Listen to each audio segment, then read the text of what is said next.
I never made it, but I know what it takes. I'm motivated. आत्मनिर्भर भारत निर्माण में शिक्षा का योगदान, इस विषय पर मैं भारती चौरसिया आज आपके सामने अपने कुछ विचार साझा कर रही हूँ।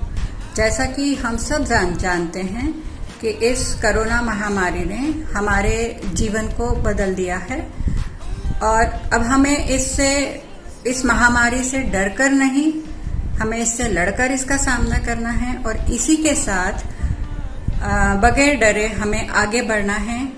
हमें अपने जीवन शैली में इसके लिए जरूर कुछ बदलाव करने पड़ेंगे और इसके लिए हमें नई नई चीजें सीखनी पड़ेंगी और इसी सीखने सिखाने को ही तो शिक्षा का नाम दिया गया है। तो शिक्षा एक ऐसी चीज है जो हम सभी के लिए एक महत्वपूर्ण रोल अदा करती है। शिक्षा हमें सोचने समझने की शक्ति देती है। शिक्षा का मतलब सिर्फ किताबी शिक्षा से ही नहीं होता है और यह शिक्षा हमें सिर्फ डिग्री हासिल करने के लिए ही नहीं लेनी चाहिए, बल्कि शिक्षा ऐसी हो जिससे कि हम अपना जीवन यापन आसानी से कर सकें और स्वतंत्र रूप से रह सकें। हमें किसी के ऊपर निर्भर होने की जरूरत ना पड़े। इसके लिए हमें हमारी शिक्षा प्रणाली में कुछ फेरबदल करने होंगे। माध्यमिक शिक्षा में ही कौशल तकनीक और कौशल प्रबंधन और विकास तकनीकी विकास आदि पर ध्यान देना होगा। वैसे अभी जो नई शिक्षा प्रणाली आई है उसमें इस ओर ध्यान दिया गया है। मेरे विचार से विद्यार्थियों के आईक्यू पर ज्यादा ध्यान न देके विद्यार्थी के ईक्यू पर भी थोड़ा ध्यान देना चाहिए, जिससे कि वह काबिल बने और अपनी काबिलियत के अनुसार आगे वह अपना काम कर सके। कहते हैं ना कि जब व्यक्ति काबिल होता है तो सफलता पीछे पीछे आ ही जाती है।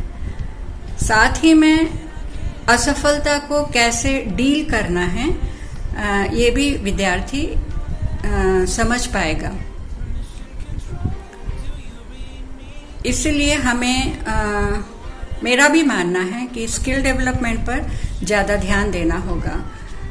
जैसा कि हम सब जानते हैं, हमारा देश एक कृषि प्रधान देश है।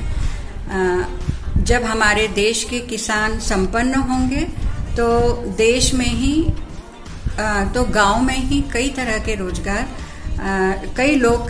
रोजगार पा सकेंगे।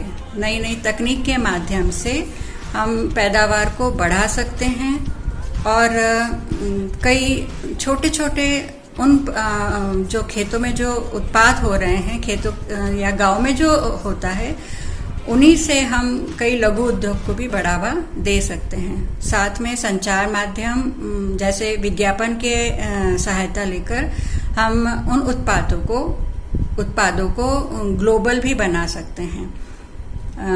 अमूल, रसना और भी ऐसे कई चीजें हैं जो इसका सशक्त उदाहरण है। साथ ही में जो नए व्यवसाय को शुरू करना चाहते हैं उसके लिए कई नियम हैं। तो उन नियमों को यदि थोड़ा सरल और स्पष्ट बनाया जाए तो लोगों को व्यवसाय करने में, नया व्यवसाय शुरू करने में थोड़ी आसानी होगी। लेकिन इन सब चीजों को समझने के लिए शिक्षा तो जरूरी है ना। तो हम शिक्षा के माध्यम से छोटे छोटे प्रयास कर हम अपने देश को, जो कि हमारा अपना देश है, आत्मनिर्भरता की ओर ले जा सकते हैं। धन्यवाद।